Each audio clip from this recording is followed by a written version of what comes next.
ಈ 5 ರಾಶಿಯವರಿಗೆ 2 ಮದುವೆಯಾಗುವ ಸಾಧ್ಯತೆ ಹೆಚ್ಚು. ಕಾರಣವೂ ಇದೆ.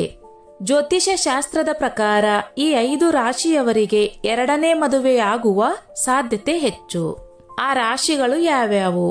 ವಿಚ್ಛೇದನದ ನಂತರವೂ ಮರುಮದುವೆ. ಅನೇಕ ಬಾರಿ ಕೆಲವು ರಾಶಿಯವರು ಮೊದಲ ಮದುವೆಯಾಗಿ ಕಾರಣಾಂತರದಿಂದ ಡೈವರ್ಸ್ ಪಡೆಯುತ್ತಾರೆ.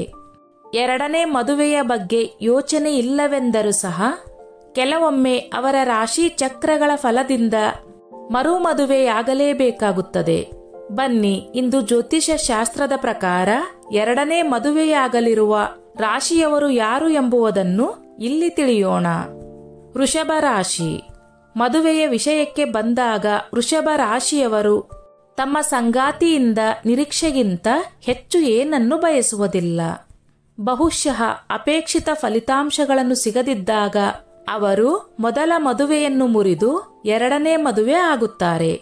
ತುಲಾರಾಶಿ. ತುಲಾರಾಶಿಯವರು ತಮ್ಮ ವೈವಾಹಿಕ ಜೀವನದಲ್ಲಿ ಸಾಮರಸ್ಯ ಮತ್ತು ಸಮತೋಲನವನ್ನು ಬಯಸುತ್ತಾರೆ. ಮೊದಲ ಮದುವೆಯಲ್ಲಿ ಅದು ಸಾಧ್ಯವಾಗದಿದ್ದಾಗ 2ನೇ ಬಾರಿಗೆ ಮದುವೆಯಾಗುತ್ತಾರೆ. ವೃಶ್ಚಿಕ ರಾಶಿ. ವೃಶ್ಚಿಕ ರಾಶಿಯವರು ತಮ್ಮ ಮೊದಲ ವಿವಾಹ ಸಂಗಾತಿಯಿಂದ ಬಯಸಿದ ಸಂಬಂಧವನ್ನು ಪಡೆಯದಿದ್ದರೆ 2ನೇ ಮದುವೆಯಾಗುತ್ತಾರೆ. ಧನುರಾಶಿ. ಧನುರಾಶಿಯವರು ಸ್ವಭಾವತಃ ತುಂಬಾ ಸ್ವತಂತ್ರರಾಗಿರುವುದರಿಂದ ತಮ್ಮ ಮೊದಲ ಜೀವನ ಸಂಗಾತಿಯಿಂದ ಇದನ್ನು ನಿರೀಕ್ಷಿಸುತ್ತಾರೆ.